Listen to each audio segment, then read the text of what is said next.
Hi, I'm Pip Waller and this is Being Human, and this video is a continuation of the last one, talking about colds and flus and what you can do when you're poorly while you're looking after yourself, resting, ideally staying in bed or doing like little gentle bit of fresh air but not too much out in the cold.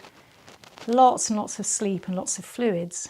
Some other things that you can do that will, at the very least, they'll help you feel better while you're going through the illness, while your body's dealing with it, your immune system's getting on top of it and doing whatever it needs to do to clear you out and get rid of the cold, let the cold be finished. Sometimes these remedies might slow down the course of the disease, especially if you were a bit run down and you were likely to take longer to clear it than you might.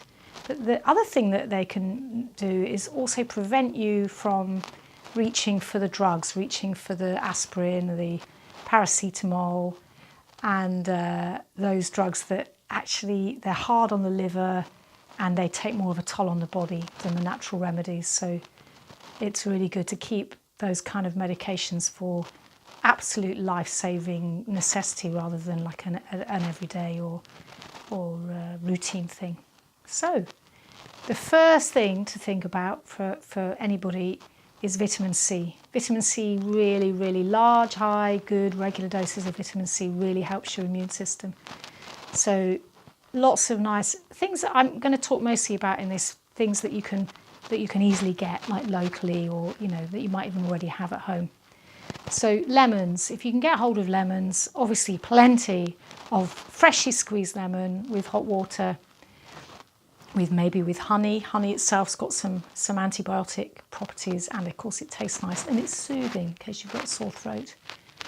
So other citrus fruits and berries generally are high in vitamin C. But I actually think that vitamin C is one of those things it's worth having a supplement. So it's worth getting yourself some vitamin C that you keep in the house. You can either get tablets. I'd go for the high dose, the 1 gram, 1,000 milligram. And if you've got a cold, I would take between 2 and 5 a day. Really, you take too much vitamin C taken like that, what happens is you get loose stools, diarrhea. So if you're needing it because you're a bit low or because your immune system's fighting, usually that doesn't happen. So you could just sort of build up, take 1 or 2, take 3, take 4, see how many you can take without your body saying that's enough. That's vitamin C. If you want to get really like high levels of vitamin C, you want to get into the liposomal or lipospheric vitamin C, which you can buy, very expensive. If you've got plenty of money, you can buy it. You can also make it, and recently I've been making it, and I'm going to do another one of these videos about how to make it. It's very simple. Save yourself a lot of money if you want to take vitamin C like large doses over a long period. So what else will you have at home? Well, perhaps you'll have ginger. Ginger tea is a great one. Ginger's antibiotic but helps the immune system. And if you can get turmeric, fresh turmeric and ginger, or even powdered turmeric and ginger, fresh is best, and that's a really good tea. Make it strong, slice it up thin, put it in, cover it with boiling water with a lid and leave it for maybe 10 or 15 minutes to stew, drink it, and then you can top it up again and have another go at it at the same lot. Also, if you like garlic or you can tolerate, some people can't tolerate garlic, they don't like the effect on the stomach, and some people don't take garlic because they're following a sattvic diet. But garlic as a medicine is a really, really powerful, very powerful, good antimicrobial medicine, and actually I would recommend taking it for, particularly if you've got the kind of cold or infection that's gone to your chest, or if you're somebody with a sensitive chest where things are likely to go to your chest. And one great way to take it is actually to make a kind of soupy stew. You might even, if you haven't got a fever and you want to eat, you can make this with rice, where you boil the rice, but you boil it for a really long time so it's mushy, and it's not going to be dry, it's going to be soupy. So you've got soup in it, and you're going to have chili and garlic and ginger, quite hot, quite a spicy soup, so that the kind of thing that when you eat it makes your eyes water.